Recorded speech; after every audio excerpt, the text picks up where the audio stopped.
नमस्कार। भारत मौसम विज्ञान विभाग के दैनिक मौसम परिचर्चा में आप सबका स्वागत है। आज 12 मार्च 2026 का दिन है। अगर मुख्य बिंदुओं की बात करें तो हीट वेव से सीवियर हीट वेव की स्थितियां यानी कि उष्ण लहर से भीषण उष्ण लहर की स्थितियां जारी रहने की संभावना गुजरात राज्य में आज और कल बनी हुई है। और उससे सटा हुआ जो दक्षिणी पश्चिम मध्य प्रदेश है, रतलाम और उसके आसपास के क्षेत्रों में भी स्थितियां ये आज और कल देखने को मिल सकती हैं। दूसरा पॉइंट ये है कि भारी वर्षा का दौर उपमहाद्वीपीय पश्चिम बंगाल में आज और कल यानी 12 और 13 तारीख को, अरुणाचल प्रदेश, आसाम, मेघालय में 12 से 14 के दौरान, नागालैंड, मणिपुर, मिजोरम, त्रिपुरा में 16 और 17 तारीख को भारी वर्षा का दौर देखा जा सकता है। और इसके अलावा भारी से अति भारी वर्षा यानी वेरी हेवी रेनफॉल भी अरुणाचल प्रदेश में 13 तारीख को यानी कल होने की संभावना है। इसके अलावा तीसरा पॉइंट यह है कि जो थंडरस्टॉर्म, लाइटनिंग और गस्टी विंड की स्थितियां जो है पश्चिम हिमालयी क्षेत्र में आज मुख्य रूप से और उसके बाद एक नया स्पेल 14 से 16 तारीख के बीच में देखने को मिल सकता है। वहीं उनसे जो सटे हुए प्लेन्स एरिया है, मैदानी क्षेत्र हैं जैसे पंजाब, हरियाणा, उत्तर प्रदेश आदि, वहां पर 15 और 16 तारीख को एक्टिविटी हो सकती है। थंडरस्टॉर्म लाइटनिंग की स्थितियां जो है मध्य भारत में 14 से 16 तारीख के यानी मध्य प्रदेश, विदर्भ, छत्तीसगढ़ और पूर्वी भारत, बिहार, झारखंड, पश्चिम बंगाल में 15 से लेकर के 17 तारीख के दौरान उड़ीसा आदि में देखे जाने की संभावना है। इन मुख्य बिंदुओं के साथ अगर आगे बढ़ें, अगर पिछले 24 घंटे में हीट वेव की स्थिति की बात करूं तो उष्ण लहर से भीषण उष्ण लहर, हीट वेव से सीवियर हीट वेव जो है देखने को मिला है कई स्थानों पर सौराष्ट्र कच्छ में। और गुजरात गुजरात रीजन है वहां पर भी कद्दू का पावर्स में हीट वेव कल दर्ज की गई। हीट वेव की स्थितियां विदर्भा में भी देखने को मिली हैं। और इसके अलावा भारी वर्षा जो है अरुणाचल प्रदेश के साथ साथ वो हिमालय पश्चिम बंगाल में भी कल दर्ज की गई। आज सुबह 8:30 बजे तक ओलावृष्टि की स्थितियां भी शिलोंग में 1-2 स्टेशन पर मेघालय में दर्ज की गई। बात करें अगर कल के अधिकतम तापमान की तो अधिकतम तापमान अभी जो उत्तर पश्चिम भारत, गुजरात, इसे सटा हुआ मध्य भारत, उत्तरी महाराष्ट्र, उत्तरी कोंकण, ये सब पॉकेट्स में और इसके अलावा उत्तरी छत्तीसगढ़ आदि में भी जो है अभी सामान्य से काफ़ी ज़्यादा टेम्परेचर, अधिकतम तापमान चल रहे हैं। दक्षिण प्रांतीय भारत, पूर्वी भारत और पूर्वोत्तर के राज्यों के कुछ हिस्से जो है वहाँ पर टेम्परेचर सामान्य और सामान्य के आसपास बना हुआ है। और अगर हम बात करें इस हाईएस्ट टेम्परेचर की तो कल जो है 42.4 डिग्री सेल्सियस जो है नंदुरबार, मध्य महाराष्ट्र, उत्तरी मध्य महाराष्ट्र में दर्ज किया गया। वहीं इसके अलावा वल्लभ विद्यानगर जो है वहाँ पर भी टेम्परेचर जो है कल 42 डिग्री सेल्सियस से ज़्यादा दर्ज किया गया। और अगर हम बात करें सिनोप्टिक स्थितियों की तो पश्चिमी विक्षोभ जो है अभी उत्तरी पाकिस्तान और उसके आसपास देखा जा रहा है।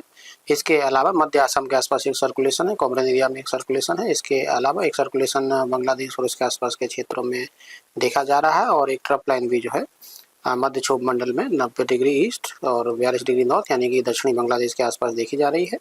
और एक नया पश्चिमी विक्षोभ जो है 14 तारीख से उत्तर पश्चिम भारत को प्रभावित कर सकता है। और अगर हम बात करें मैक्सिमम टेम्परेचर की यानी कि अधिकतम तापमान के पूर्वानुमान की तो उत्तर पश्चिम भारत का जो पश्चिम वाले क्षेत्र है वहाँ पर अगले 24 घंटे में कोई खास बदलाव होने की संभावना नहीं है। वहाँ पर एक्टिविटी चलती रहेगी वर्षा आदि।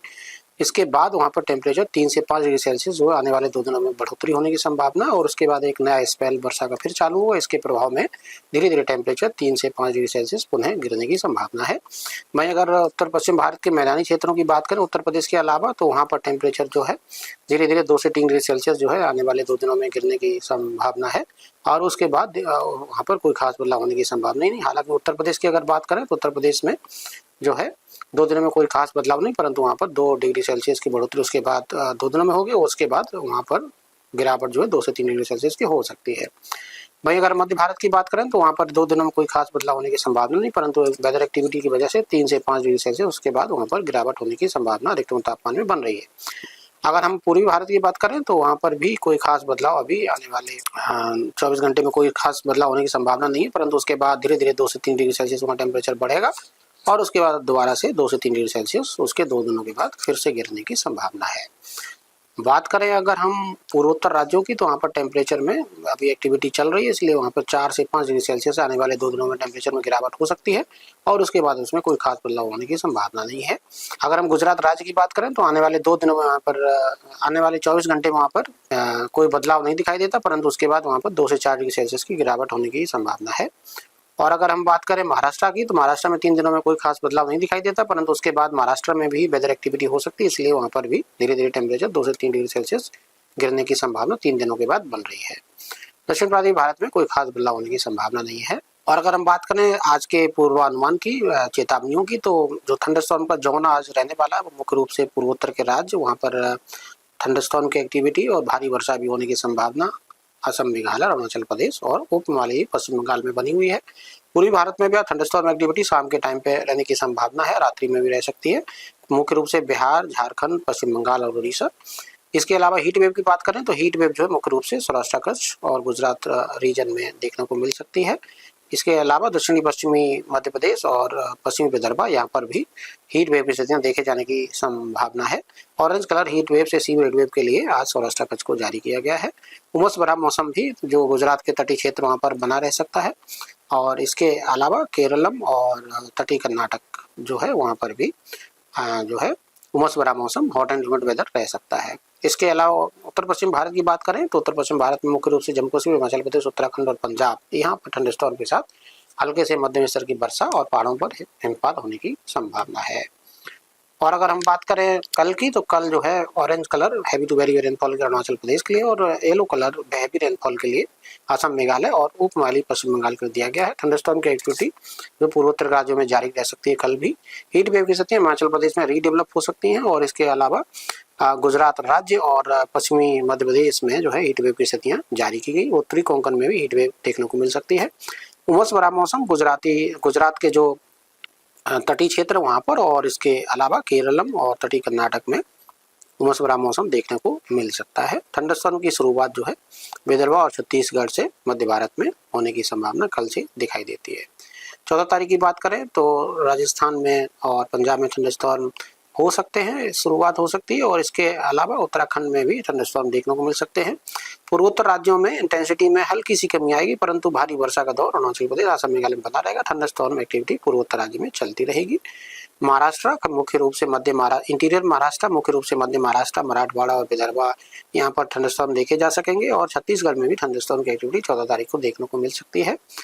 और चूंकि टेम्परेचर में गिरावट संभावित है, इसलिए जो है गुजरात राज्य से हीट वेव की समाप्ति हो सकती है। हालांकि उत्तरी कोंकण में हीट वेव बनी रह सकती है, और इसके अलावा जो गुजरात क्षेत्र का जो तटीय क्षेत्र है वहाँ पर उमस भरा मौसम 14 तारीख को भी बना रह सकता है। और उत्तर पश्चिम भारत में राजस्थान के साथ साथ पंजाब और उत्तराखंड में, जैसा कि हमने बताया, थंडरस्टॉर्म हो सकते हैं। 15 तारीख को एक्टिविटी जो है उत्तर पश्चिम भारत में भी विस्तृत होगी, और जम्मू कश्मीर, हिमाचल प्रदेश, उत्तराखंड के साथ साथ पंजाब, हरियाणा, उत्तर प्रदेश, पूर्वी राजस्थान के साथ साथ पूरा मध्य भारत, मध्य प्रदेश, विदर्भ, छत्तीसगढ़, पूर्वी भारत, बिहार, झारखंड, पश्चिम बंगाल, उड़ीसा, पूर्वोत्तर के राज्य और इंटीरियर महाराष्ट्र और तेलंगाना, यहाँ पर थंडरस्टॉर्म की गतिविधियां जो है 15 तारीख को देखे जाने की संभावना है, और भारी वर्षा जो है अरुणाचल प्रदेश, असम, मेघालय में बनी रहेगी। 16 तारीख को भी कमोवेश वैसी स्थिति उत्तर पश्चिम भारत, मध्य भारत, पूर्वी भारत, पूर्वोत्तर राज्य और के साथ साथ इंटीरियर महाराष्ट्र, तेलंगाना, तटीय आंध्र प्रदेश में थंडरस्टॉर्म की गतिविधियां आपको देखने को मिल सकती है। 17 तारीख को भी मुख्य रूप से जो है इंटीरियर महाराष्ट्र, तटीय आंध्र प्रदेश, इसके साथ साथ पूर्वी भारत और पूर्वोत्तर राज्यों में थंडरस्टॉर्म देखने को मिल सकते हैं। पंजाब, हरियाणा में थंडरस्टॉर्म की गतिविधियां तेज हवाओं के झोंकों के साथ देखने को मिल सकती है। भारी वर्षा जो है नागालैंड, मणिपुर, मिजोरम, त्रिपुरा में 17 तारीख को हो सकती है। 18 तारीख को थंडरस्टॉर्म एक्टिविटी में कमी आएगी, परंतु फिर भी पूर्वोत्तर राज्य, खासतौर से नागालैंड, मणिपुर, मिजोरम, त्रिपुरा और इधर पूर्व भारत में झारखंड और दक्षिण पूर्वी भारत में खासतौर से आंध्र प्रदेश में थंडरस्टॉर्म देखने को मिल सकते हैं। नमस्कार, जय हिंद, जय भारत।